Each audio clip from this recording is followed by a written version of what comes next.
Hi, my name is Victor Rodriguez. I'm a videographer and photographer for the Toreador, and today I'm going to be talking about Childish Gambino's newest album, Awaken My Love. So to start off with this album, it's December. It's a really busy time for music lately, and a lot of people are excited for this one. Dropped on the 2nd of December, so earlier this week. And next is supposed to be J. Cole, Drake, there's a few others in there. But it's an exciting time for music, and this is the one that everyone was really excited for at first. So just take back a look at Childish Gambino, Donald Glover's career. We started being introduced to his music in 2011 with his very first album, which was Camp. And I've been looking at each of his albums. He's had 3 albums and a mixtape, or a few mixtapes I believe.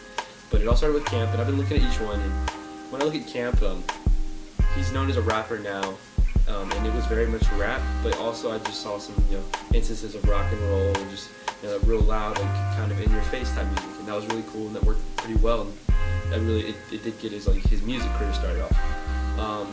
The next one that we started talking about was Because of the Internet, and that was probably one of his biggest ones as far as fan-wise. I know that was in 2013, and that's probably when I was in my biggest Childish Gambino phase, and that was a really cool album.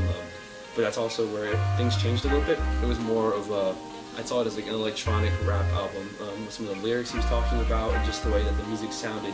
A lot of obviously like electronic beats and stuff, but it worked really well for the type of music, and it's probably one of his most rap inspired albums, and I believe that that worked pretty well for him. That was a cool album.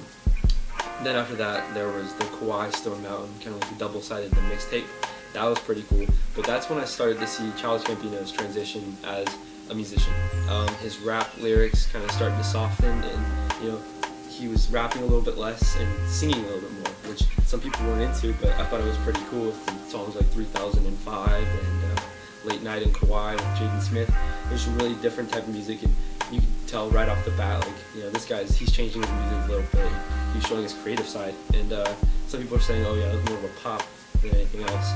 But it just goes to show he's worked with a lot of different types of genres already, and they've all, for the most part, worked pretty well.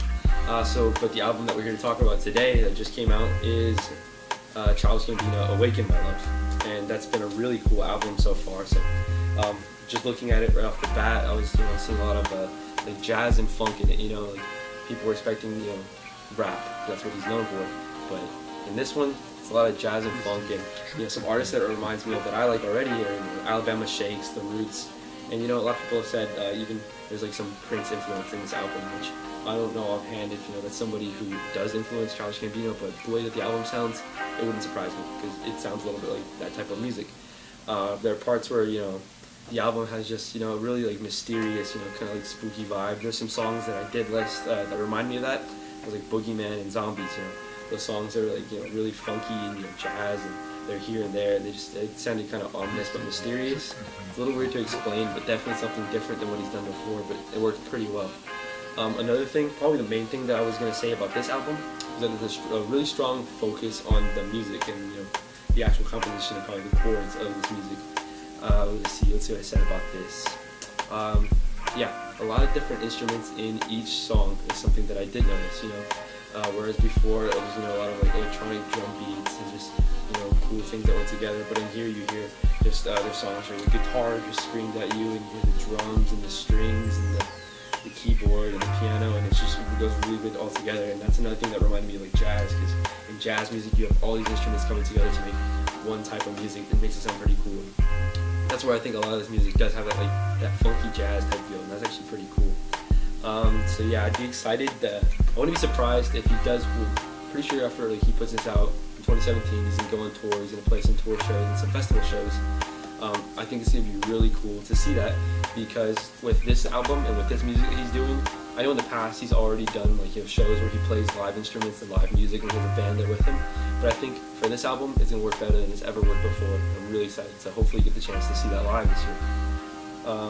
So kind of talking about that, there was a lot of hype for this album, because this summer I remember Gambino, he launched his Pharaohs app, and that was really, really weird. It was like a countdown app, and it didn't tell you what was going to happen, but it was a countdown on your phone. You downloaded it, and then eventually the countdown was to buy tickets to this like really secretive type show that happened somewhere in the desert of California. But the people that did get to go were the only ones really that knows what happened, because at that show, the thing was a security, like where they take everyone's phone, and so that you couldn't like record the music, just to keep it like really like secret and kind of cool and intimate. Like only people that were there like know what happened and like know like what the music was. But we do know now that that's when Gambino, a few months ago, that's when he debuted a lot of the songs off of this album. He played them all live, in, the middle of the desert in this cool, amphitheater type dome, like a really nice light show. And that's where people started to hear this new type of music, but it was kept pretty low key after that. So I was going to talk about my favorite song off the album, and it seems a little cheesy because it was one of the first songs to be released, and it's the very first song on the album. But probably because I've heard it the most, it stuck with me, but I really do think it's a good song. And that's the very first song, Me and Your Mama. I said that I thought it was like kind of like a dreamy experiment between funk and rock, because you start off and you have this really cool like electric type beat, and just it's repeating like these like, I don't know, nice little hook. It sounds like a chorus of singing. But that goes on for like a minute and a half. So the first time I heard that, I was wondering like, what the heck's going on? Like, it's been a minute and a half into the album, and Gambino hasn't sang a word. It's been like the same thing almost on a loop. But then after that, it just changes. And if you listen to the song, you'll know exactly what I'm talking about. Like a minute and a half in, the big old guitar comes in, and Gambino's coming, and he's like singing like a rock star, which he's never been done before. And it was really cool. I get really excited whenever I hear that part. So that's definitely, I guess, why it's my favorite song. It just it kind of hypes you up when you expect it all builds up to a really cool drop, almost like you listen to like a techno song or something. So that was really cool. But a lot of people are pretty surprised because Gambino is known as a rapper, and this is an album with no rap at all. So a lot of people are surprised about that. They're expecting a rap album from Gambino, which he's done in the past. But it doesn't really surprise me. I know that Gambino is a pretty multi-talented, very creative guy. You can always tell that in his music. Like his lyrics are creative, what he's expressing in his songs, and the way he puts them together, and the visuals. It's always been very creative. So it doesn't surprise me that he's taken kind of a step away from what he's done in the past to do something new. And let's see, so we know that Gambino, he's more than just a rapper, obviously. He's also more than a musician. He's done a lot of work in television. He started off with Community, one of the TV show sitcoms, comedy, but he also started at Atlanta, which comes out on Fox now, and I believe that's something that he has a little more control of. It's more of like him being able to tell the story rather than just acting the story. But aside from that, he's done stand-up comedy. One of my favorite things he's done is, because of the internet, it also came with a screenplay that he wrote that goes along with the album. And there's a screenplay, and there's even like some videos that go along with it. He's also done like a short film, probably a few short films. If you watch his music videos, it's really cool. So definitely, all musicians are creative, but this guy is a really artistic guy, and you can tell that in the art that he produces. So I'm not surprised that he's taken a step away from that, and it's like a totally different sound.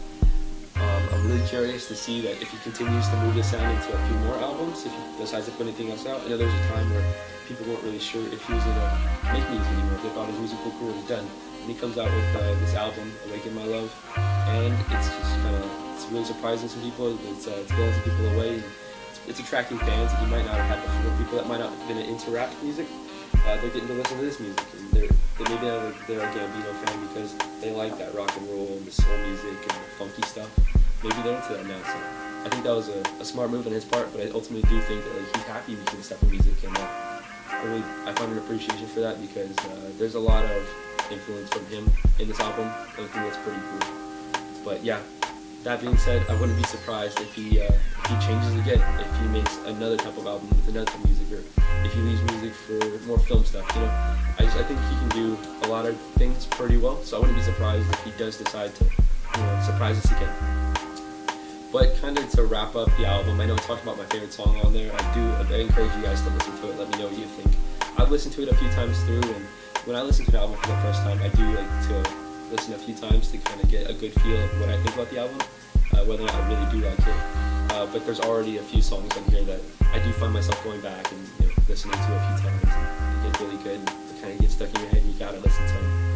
With that being said, there are a few songs that are kind of long and just kind of not my vibe, but I do know it's happened to me before in albums. I listened to it a few times, and months later those end up being my favorite songs, so you never know. But if any of you guys have listened to the album and you think of anything that I missed about the album, or there's something we can relate to or discuss, definitely just leave some comments about it. I'm excited to see what other people think as they listen to the album. I know it's been out for almost a week now, so so excited to see how the album is taken by the audience after it's been out for a while. So I am excited for the rest of the month. There's a lot of music coming out, but this is definitely something that I was very excited to listen to, and can't wait to listen to it some more. Thank you guys. For more, just visit www.dailytoriador.com. And again, I'm Victor Rodriguez. Thank you for watching.